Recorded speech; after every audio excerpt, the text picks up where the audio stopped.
Oi, gente. Então, nós vamos dar início a mais um quadro. E dando sequência a esse Conhecer Jesus para Amar Mais, hoje nós vamos contemplar Jesus que crescia em graça diante de Deus. Lucas, lá no capítulo 2, no versículo 52, ele nos diz o seguinte: Jesus crescia em estatura, em sabedoria e graça diante de Deus e dos homens. Jesus crescia em estatura, sabedoria e graça diante de Deus e dos homens. Então nós vamos nos prender a essa parte que diz que ele crescia em graça diante de Deus. Então vamos pedir que o Espírito Santo nos ilumine, ele que ensina toda a verdade, que ele nos encha de luz. Ó Espírito, tu que és santo, porque és o amor, tende misericórdia de nós, pobres pecadores que andamos cegos, surdos e incapazes de compreender a verdade. Faze-nos dóceis ao amor do Pai, para que Ele nos cure e nos faça ver, sentir e amar tão grande mistério. Amém. Seguindo com o livro do Frei Inácio, o Pobre de Nazaré, o Frei Inácio nos diz: que nos digam que Jesus crescia em estatura humana e na experiência geral da vida, não nos chama atenção. Mas se nos dizem que crescia em graça diante de Deus, que crescia nas experiências divinas, isto sim é que nos causam estranheza. Jesus não era o Filho substancial de Deus? Como entender que Jesus era ao mesmo tempo Deus e homem? Ao declararmos Jesus como Deus, corre-se o perigo de destacarmos nele o que há de tipicamente humano, como liberdade, desalento, medo, angústia, crescimento evolutivo, incerteza, sobressalto, dúvidas, não ver claro o caminho a seguir, vê-lo mais tarde, com mais clareza. Esforçar-se para ler entre as névoas a vontade do Pai. Situações e estados de ânimos completamente humanos que, segundo o Evangelho, Jesus viveu intensa e às vezes dramaticamente. Contudo, Jesus era também e ao mesmo tempo Filho consubstancial de Deus. Como conciliar na nossa linguagem essas realidades aparentemente contraditórias? Como expressar tudo com fórmulas humanas, com palavras acessíveis à nossa mente? Difícil, talvez impossível, diz o Frei. De qualquer maneira, situando-nos num contexto incondicional de uma fé profunda, digamos que não sabemos como, mas sabemos, afirmamos e confirmamos que Jesus Cristo não é Deus à custa do homem, nem é homem à custa de Deus, e sim perfeitamente Deus e perfeitamente homem, ao mesmo tempo, sem confusão nem divisão. Muito bem, isto colocado, podemos nos perguntar: como se entende, como se explica e o que significa o crescimento de Jesus nas experiências divinas? Expliquemo-nos. O jovem Jesus, como todo israelita, viveu durante a sua infância e adolescência aquela relação de adoração com o Deus absoluto e eterno. Porém, mais tarde, nos dias de sua evangelização, Jesus aparece anunciando uma novidade consubstancialmente diferente dos esquemas teológicos de Israel. Deus é Pai. Eis a novidade. Deus é Pai. Devemos supor, pois, que a partir de certa idade, o jovem Jesus, naquele crescimento das experiências divinas que nos fala Lucas, começou a relacionar-se com Deus de uma maneira essencialmente diferente, ultrapassou a etapa de suspense e assombro espiritual típicas dos salmistas e dos profetas, e submerso numa profunda confiança, começou a tratar a Deus como se fosse o Pai mais querido e amante da terra.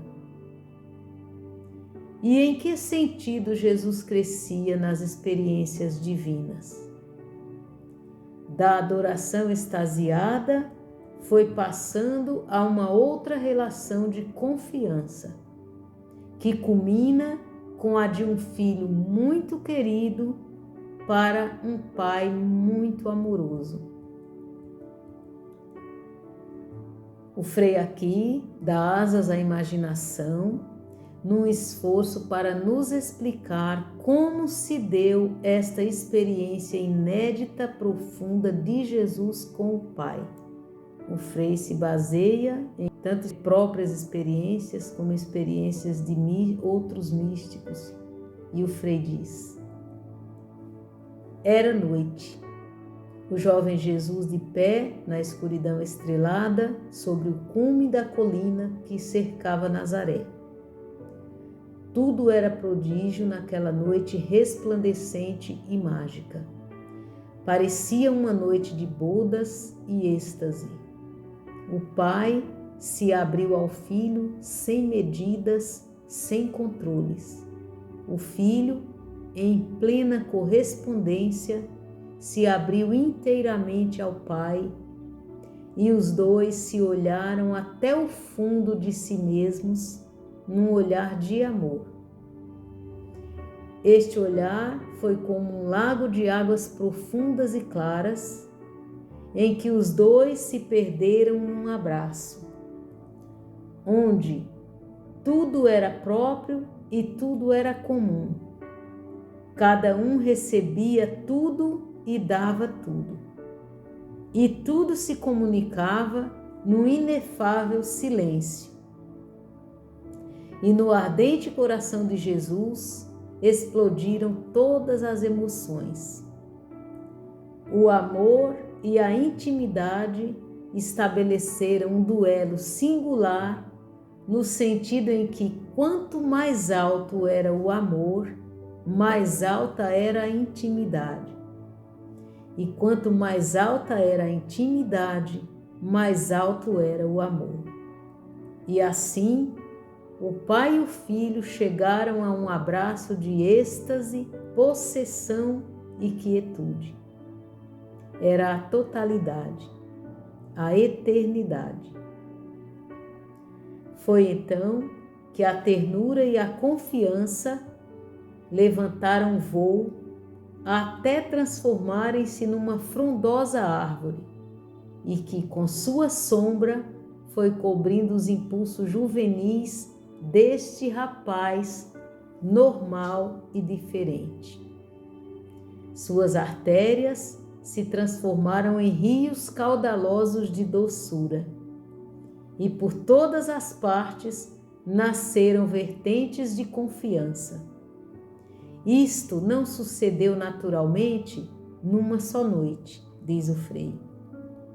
Foi um caminhar de anos em que Jesus foi avançando sol a sol, noite a noite, mar adentro, cada vez mais distante, até a profundidade total no amor que é o Pai.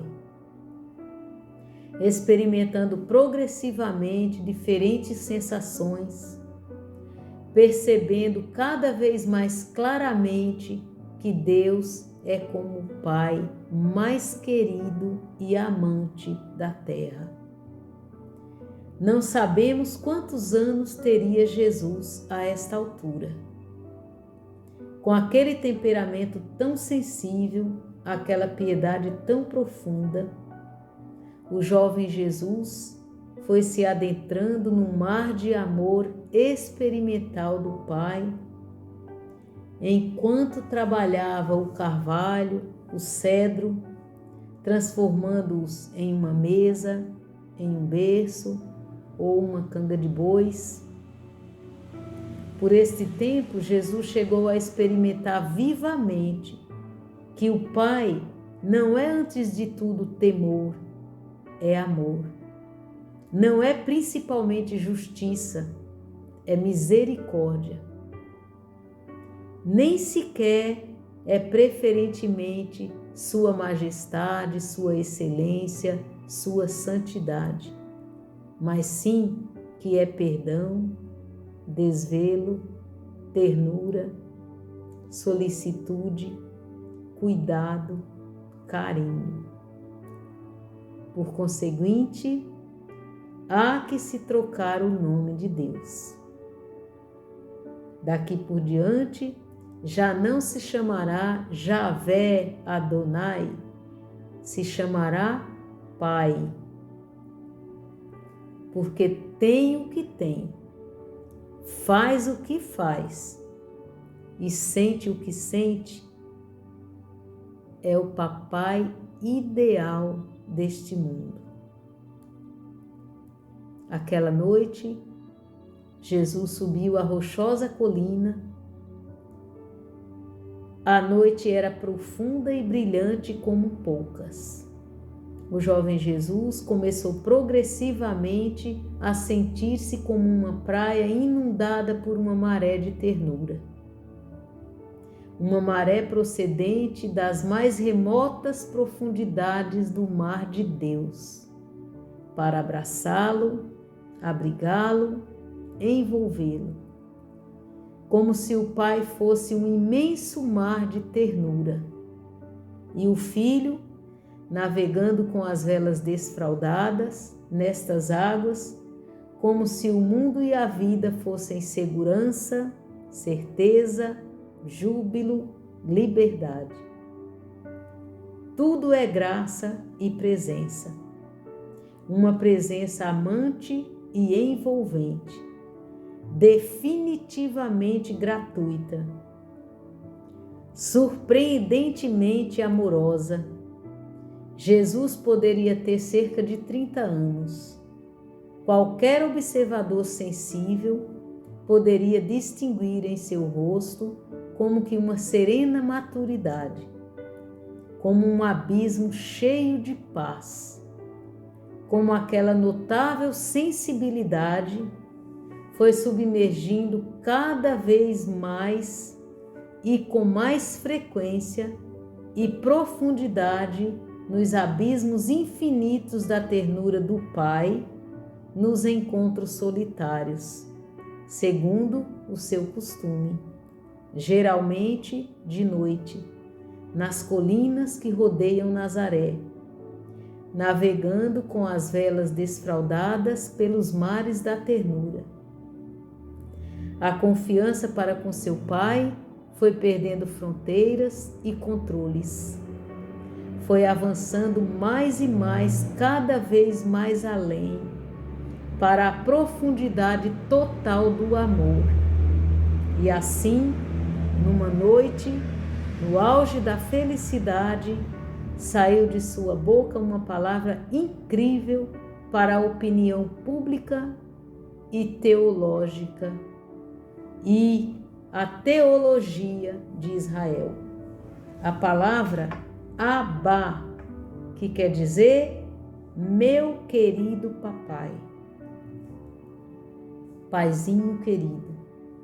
Com isto, tocamos o cume mais alto da experiência religiosa de todos os tempos. E agora sim, tinha que ser, né? É Jesus. Então tinha que tocar o cume mais alto da experiência religiosa de todos os tempos. É Jesus em contato com o Pai. E agora sim, agora Jesus está preparado para lançar-se nos caminhos, praças e mercados, para proclamar esplêndidas notícias. Que o Todo-Poderoso é também todo-amoroso. Que a mão que sustenta o universo leva meu nome gravado em sua mão com predileção. Que pela noite vela meu sono e que de dia segue meus passos amorosamente. Que me ama sem um porquê, sem um para quê, sem nenhum interesse, sem nenhuma utilidade. Nem porque eu seja bom, nem para que eu seja bom.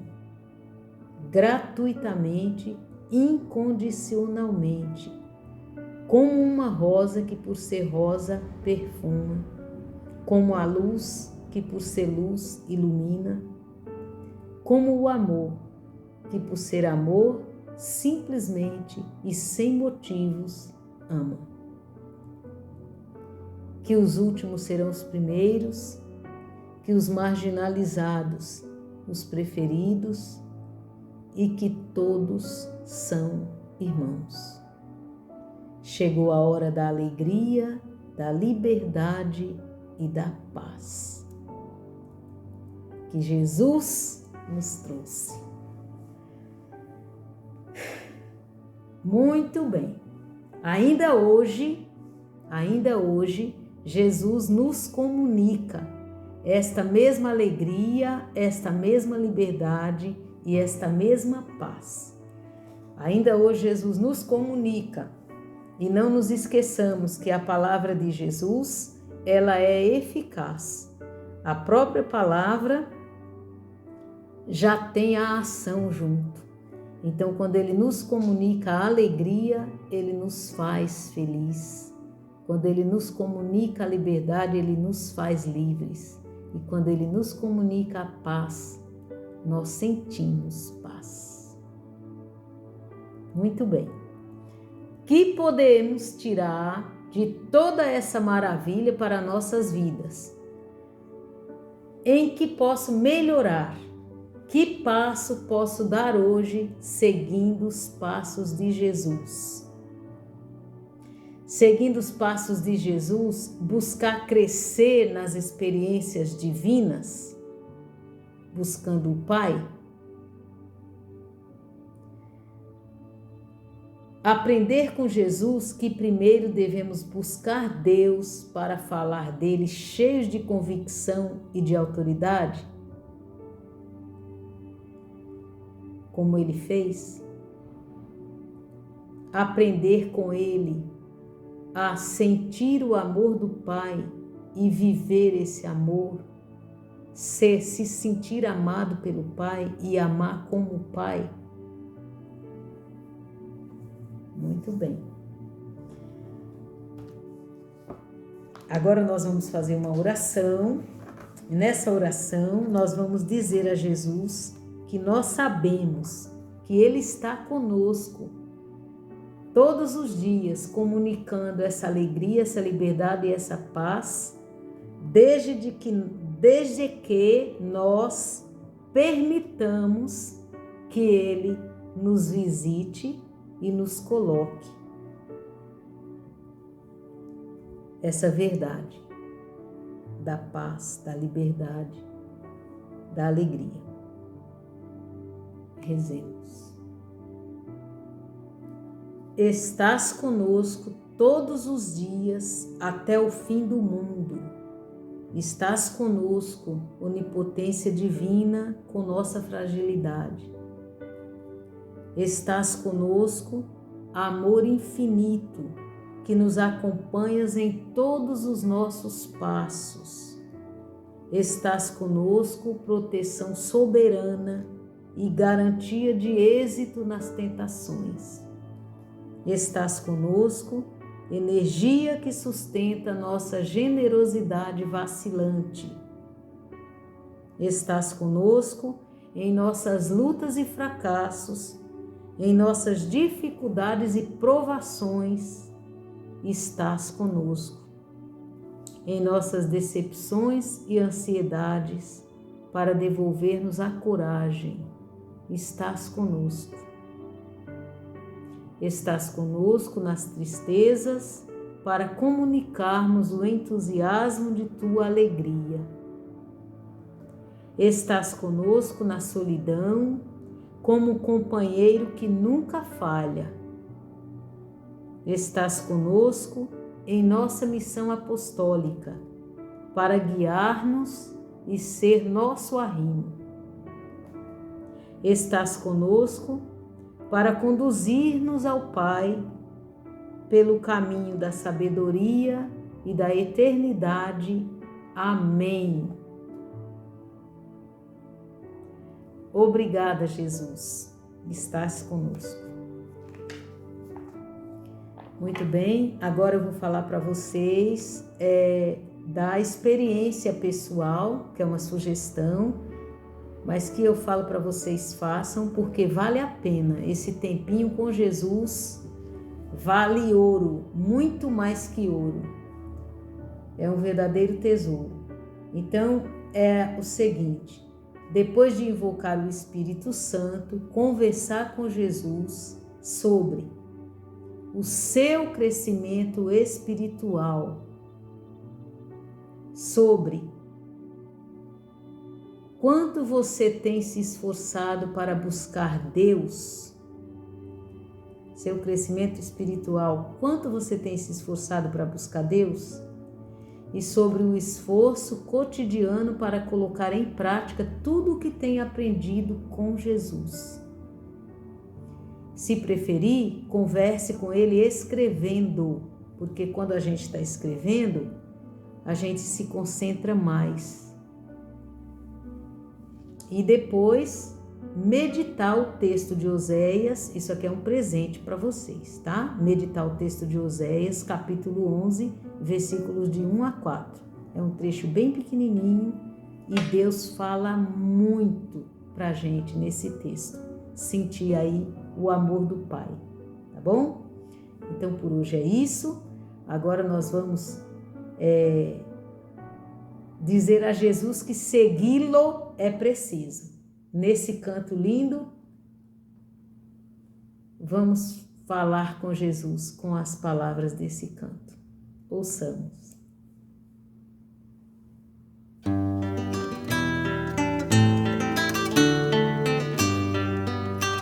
Buscando meu amor, meu amado, vou por montes e vales, sem temer mil perigos, nem flores colherei no caminho, pois segui-lo é preciso, sem deter-me ou parar. Já não tem outro ofício, só amar o exercício.